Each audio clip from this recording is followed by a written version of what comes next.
Hey Harmonizers, welcome to this video with Miss Secret. She's trying out the new vegan fusion halter. So normally the fusion halter is made with leather cheek pieces, and this one is made with the vegan biothane cheek pieces. So we're testing it out. It's a new prototype. So we're gonna make a few tweaks to it after this session. We're going to try to do a stitching one, so I'll let you know. These have snaps on them instead of stitches, so I'll let you guys know after we get that sorted out for when we release those. But this is Little Miss Secret, so I figured I would work her on a line. Normally I do mostly just kind of Liberty fun stuff with her because we're not taking training super seriously yet. She's only 3 years old this year, so we won't be starting her under saddle for quite a while yet, because I definitely believe in letting horses the opportunity to grow.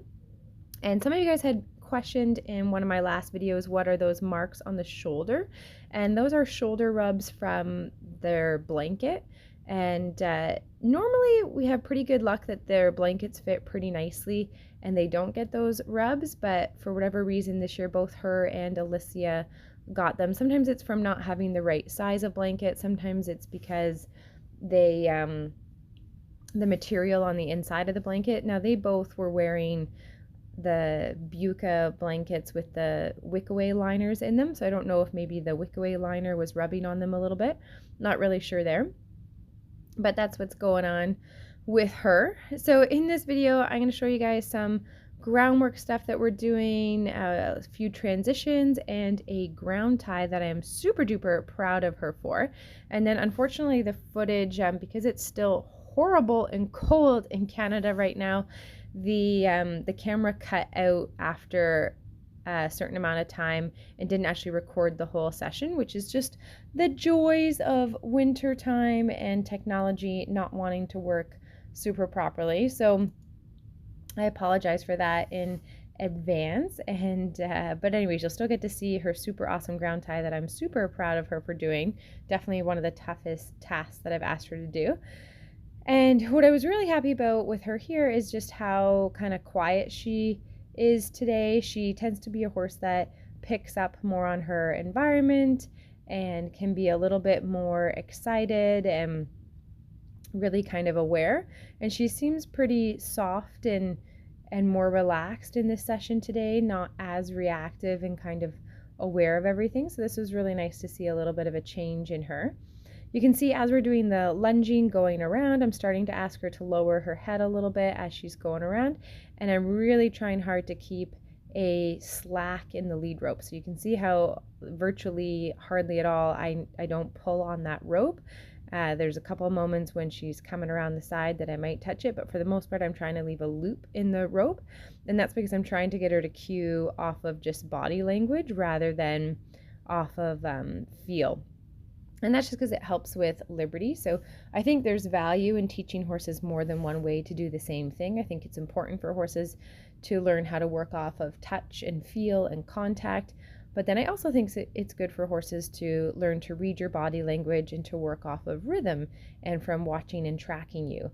And because Secret tends to be a horse that can get distracted pretty easily and focused on other things and really aware of her environment, the more I do where she has to focus on me and watch me and pay attention to me and my body language, the more that's going to help her focus her energy and focus her mind. Whereas if I'm using the lead rope a lot to give her communication signals, then she can kind of be distracted a little bit and be looking out because she can rely on the feel of the halter to communicate what she's doing. So instead I want to ask for that full attention to just help get her more focused on me. So here you can see again the lead rope is super loose and not really touching her at all.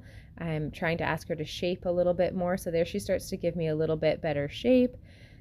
Gets really close to me though, and then she gets distracted a little bit, and then here finally she starts to stretch down her head just a little bit, but barely holds it. She really likes to kind of keep her head kind of up and more aware, but when she finally kind of comes down and stretches just a little bit, then I offer that little bit of reward.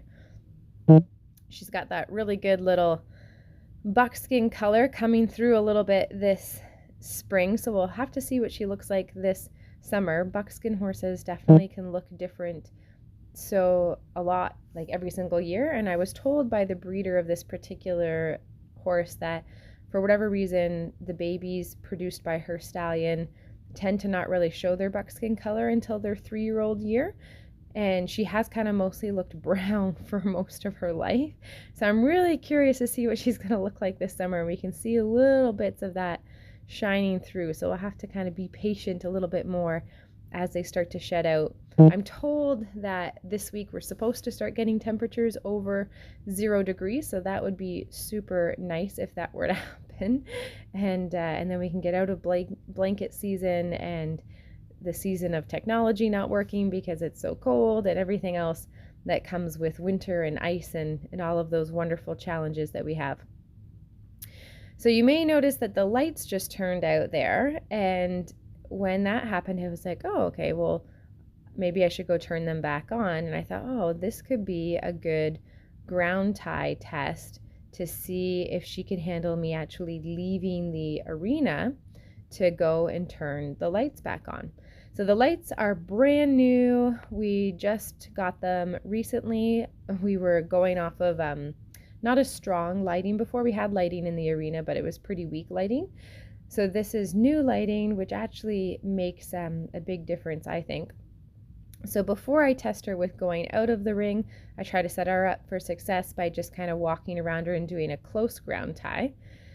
And then I just kind of cue her to stay, and I ask her to stay. And I actually, to go turn on the lights, I have to go pretty far. I have to go out of the arena, and I have to go way up out of view where I'm around the corner and she can't see me at all.